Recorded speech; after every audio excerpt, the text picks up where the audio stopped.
Hey, this is Curtis Everitt from Saint Studios Films. I'm going to start doing more behind the scenes kind of vlog content. Anyway, tonight I had just a really simple thought about editing. So, a lot of people think, oh, well, when I film something, when I film a movie, I have to edit it right away, get it out there as quickly as possible. Let me tell you something, the best advice I can give you is I go through different cycles whenever I make films. So I'll go through this creative period where I sit down and I make a film. I write a script. I mean, so I write the script first. That's a writing phase, creative phase, getting into it. And then whenever I make films, I like to make several in a row because, that's a production mindset. And then for editing, that's a whole nother thing in itself. And you want enough time to pass between when you film your film and when you edit it for you not to get emotionally attached to your material. Meaning, it sometimes takes a while because when you shoot it, you're very prideful about it and you want it to look good, but you want to keep everything in there, especially if you're in the film, and then you want to keep everything in there. And so it just helps if there's a little bit of distance between when you shoot it and when you cut it. Because when I get in the editing room, my father, he used to, correct my screenplays or my stories, and he would use a red pen. And so a lot of times when I got my screenplays back, they would just be bleeding because my dad had just, red penned the whole thing.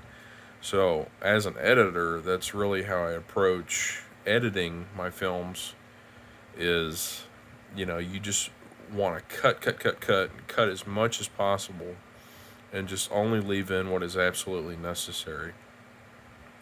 I mean, sure, sometimes I'll put in sequences, that just kind of help the pacing, meaning I'll put in scenes to kind of slow down the narrative or space it out or whatever. But for the most part, I try to only include what is important to the storyline. And so sometimes that means cutting whole sequences or characters or, scenes that just don't work.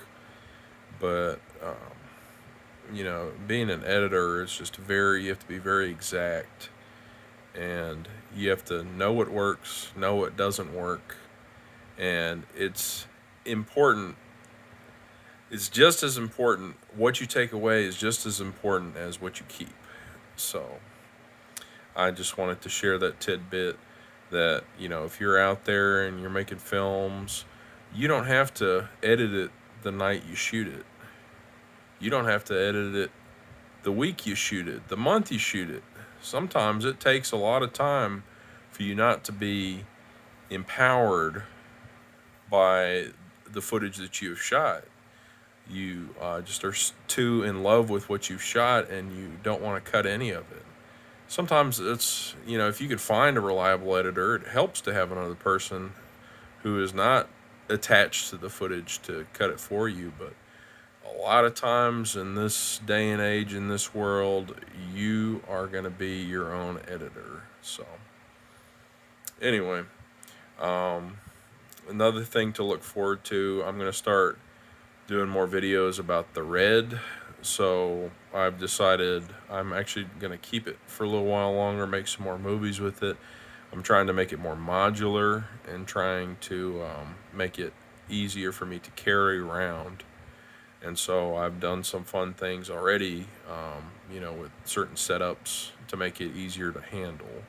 So I'm going to start doing more videos about that soon. But I just wanted to share about editing.